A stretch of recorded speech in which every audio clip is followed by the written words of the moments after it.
नमस्कार, मैं हूं प्रेम शंकर सिंह और आप देख रहे हैं मन कही। बिहार की राजनीति में एक नया भूचाल आ रहा है, लेकिन बहुत चुपचाप।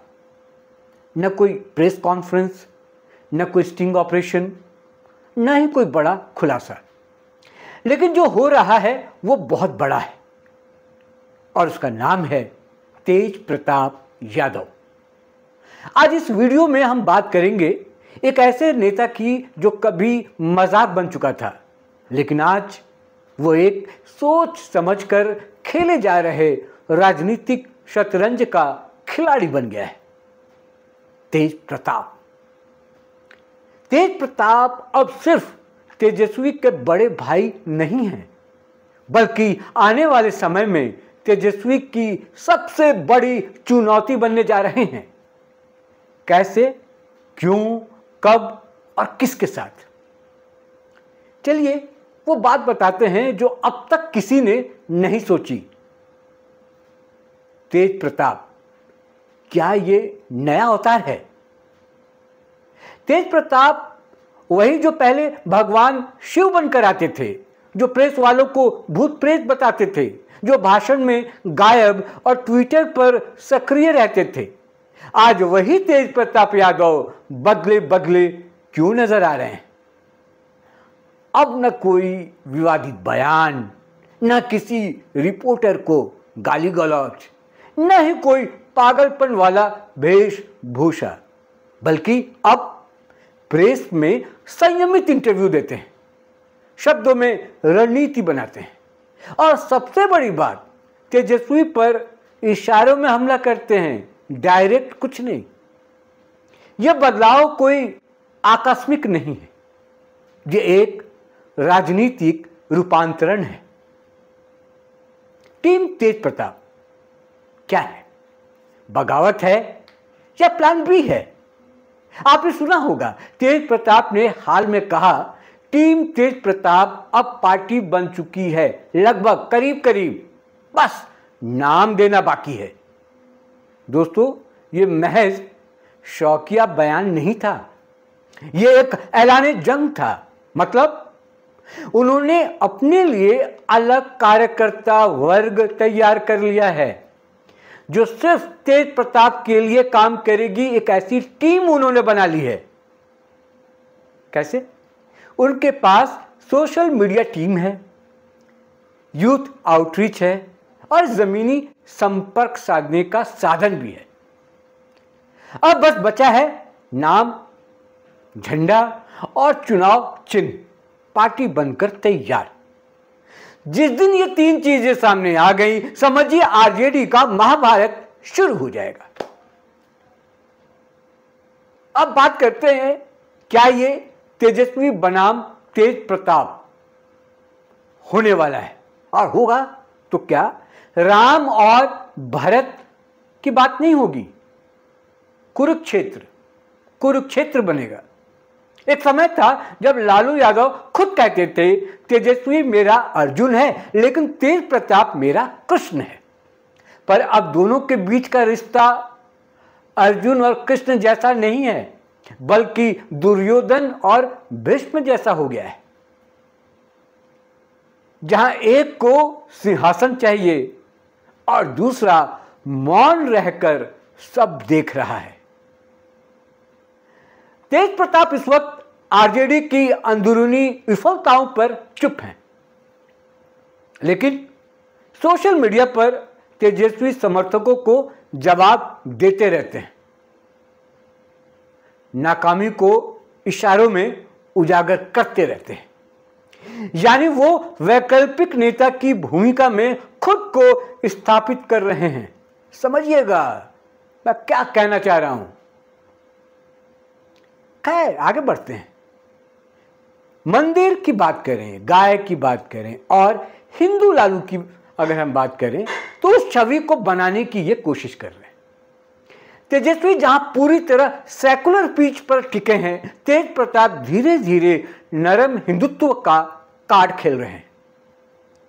गौ सेवा, मंदिर दर्शन, सन्यासी जैसी तस्वीरें और अब महादेव और कृष्ण की चर्चा, ये सब संकेत है कि वो हिंदू यादव वोटर्स को तेजस्वी से काटकर अपनी तरफ खींचने की रणनीति पर काम कर रहे हैं। यानी कि वो वोटर्स जो अभी तक आरजेडी के साथ थे, तेजस्वी यादव के साथ, उसको अपनी ओर खींच रहे हैं। और कैसे, वो मैंने आपको बताया, सॉफ्ट हिंदुत्व के तौर पर। बीजेपी की नजर में भी तेज प्रताप अब एंटी तेजस्वी एसेट बनते जा रहे हैं। परिवार से बहिष्कार, यानी कि सहानुभूति कार्ड उनको मिलेगा। तेज प्रताप को परिवार से बाहर कर दिया गया, राजनीतिक निर्णयों से दूर रखा गया। तेजस्वी के करीबियों ने उन्हें हास्यास्पद बताने की कोशिश की, लेकिन इसी में उन्होंने एक इमोशनल नैरेटिव गढ़ लिया है जो किसी को समझ नहीं आ रहा है। अभी तो नहीं आ रहा समझ में। क्या कहते हैं? मैं लालू का सच्चा बेटा हूं, जिसे सत्ता के लिए अलग कर दिया गया। इससे उन्होंने 3 बड़े फायदे हो सकते हैं।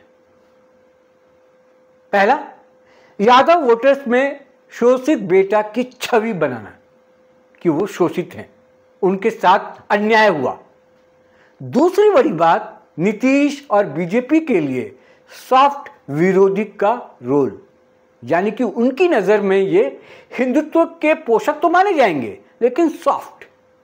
तीसरी जो बड़ी बात है वो है युवा वोटर्स को लुभाने की नई इमोशनल स्क्रिप्ट, क्योंकि अभी भी वो युवाओं के बीच में बड़ा पॉपुलर है और उनकी फैन फॉलोइंग भी है।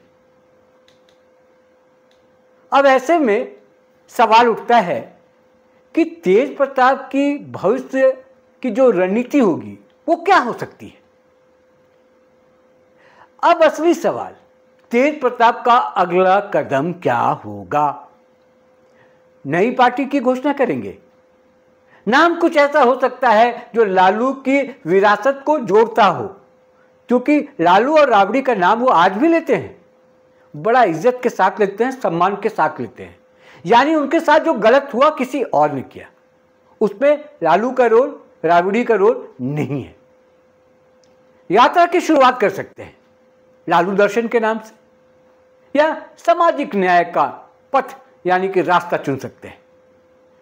तेजस्वी पर सीधे हमले करेंगे अब, तब समझ में आएगा यादव वोटर्स को या जो उनके फैन फॉलोइंग है कि अब तेज प्रताप पहले वाले तेज प्रताप नहीं है, अब आर पार की लड़ाई है। फिर जातीय समीकरण, यादव प्लस कुशवाहा प्लस अति पिछड़ा प्लस दलित, यानी कि जातीय समीकरण बनाने की कोशिश करेंगे। आगे की अगर मैं बात करूं तो बीजेपी से दूरी तो रखेंगे, लेकिन दोस्ताना दूरी रखेंगे, यानी गुंजाइश बनाकर रखेंगे ताकि विरोधी न लगे लेकिन नुकसान पहुंचा सकें जरूरत पड़ने पर।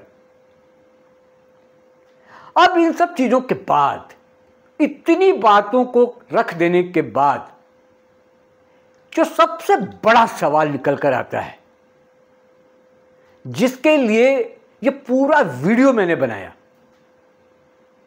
वो सवाल है तेजस्वी के लिए क्या खतरा है तेज प्रताप यादव? कैसे? इसका समीकरण समझिए, इसका गणित समझिए, मैं वही समझाने की कोशिश कर रहा हूं, ध्यान से सुनिएगा। पहला, यादव वोट में दरार, यानी कि यादव वोट में दरार वो 4 से 5% भी कर दें या हो जाए तेज प्रताप की वजह से, या वो तेजस्वी से टूटते हैं तो सीधे एनडीए को फायदा होगा। दूसरी बात, महागठबंधन के भीतर तनाव, कांग्रेस वामपंथी असहज हो सकते हैं। तीसरी बात, मीडिया नैरेटिव का बिखराव, लालू का असली उत्तराधिकारी कौन, इस पर चर्चा होने लगेगी। चौथी बात, भविष्य की मुख्यमंत्री रेस में टक्कर, 2025 या 2030 में तेज प्रताप गंभीर उम्मीदवार हो सकते हैं। पांचवी बात, लालू का चुप रहना, यह सबसे खतरनाक संकेत है। तेज प्रताप का तेजस्वी के लिए खतरा बनने का यह सबसे बड़ा संकेत है, जिसको मैं अब खतरनाक संकेत कह रहा हूं। आरजेडी की सबसे बड़ी लड़ाई आरजेडी के भीतर की है। दोस्तों, बिहार में अगली बड़ी लड़ाई बीजेपी बनाम महागठबंधन की नहीं है, यही तो मैं समझा रहा हूं, यह बताने की कोशिश कर रहा हूं, बल्कि तेज प्रताप बनाम तेजस्वी की है। जो अभी तक कोई नहीं कह रहा, मैं वो बात कह रहा हूं। मैं वही राजनीतिक समीकरण बता रहा हूं, एक परिवार में क्या चल रहा है। राजनीति में जब कोई मजाक बन चुका नेता फिर से खड़ा होता है, मतलब इससे पहले तेज प्रताप के अस्तित्व की बात नहीं होती थी, उनके राजनीतिक भविष्य की बात नहीं होती थी। अगर वो खड़ा होता है तो वो सबसे खतरनाक होता है, जो अभी के वक्त में तेज प्रताप यादव है। तेज प्रताप की चालें अब हंसी नहीं दिला रही, यानी कि जिस तरीके से वो कैरी कर रहे हैं वो उस पर अब हंसी नहीं आती, बल्कि डरा रही है, चेता रही है। और ये डर सिर्फ विपक्ष को नहीं बल्कि तेजस्वी यादव को भी है।